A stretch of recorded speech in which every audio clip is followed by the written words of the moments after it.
করতে থাকে। আর তার কিছু সময়ের মধ্যেই যখন পৃথিবীতে সিগন্যালটি এসে পৌঁছায় তখন বিজ্ঞানীরা ক্যামেরাটিকে হ্যায়ের দিকে ঘুরিয়ে দেয়, যার ফলে মার্ক খুব খুশি হয়ে যায় আর সে বুঝতে পারে যে পৃথিবীর সঙ্গে যোগাযোগ স্থাপন করতে সে সক্ষম হয়েছে। আর তারা জানে যে ফলে সে যে জীবিত রয়েছে তা সে প্রমাণ করতে পেরেছে পৃথিবীর সামনে। এরপর থেকে মার্ক সাইনবোর্ডের সাহায্যে পৃথিবীর সঙ্গে যোগাযোগ করতে থাকে।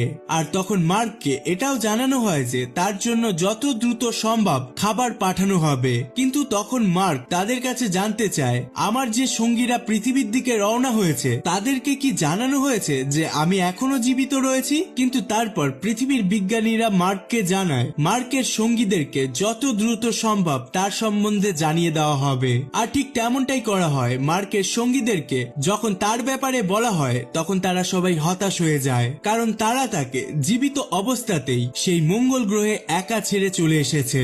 অপরদিকে আমরা দেখতে পাই মার্ক যেখানে আলু লাগিয়েছিল হঠাৎই সেখানে একটি দুর্ঘটনা ঘটে, আর তার ফলে মার্কের সমস্ত আলুই নিমেষে নষ্ট হয়ে যায়। তার ফসলের এই পরিণতি দেখে মার্ক খুবই দুঃখিত হয়ে যায়, কারণ যতদিনে তার কাছে খাদ্য রসদ এসে পৌঁছাবে ততদিনের মতো পর্যাপ্ত খাবার তার কাছে নেই। তাই মার্ক সিদ্ধান্ত নেয় যে খুবই হিসেব করে অল্প পরিমাণে তার পর্যাপ্ত খাদ্য সে খাবে এখন থেকে, যাতে সে এই গ্রহে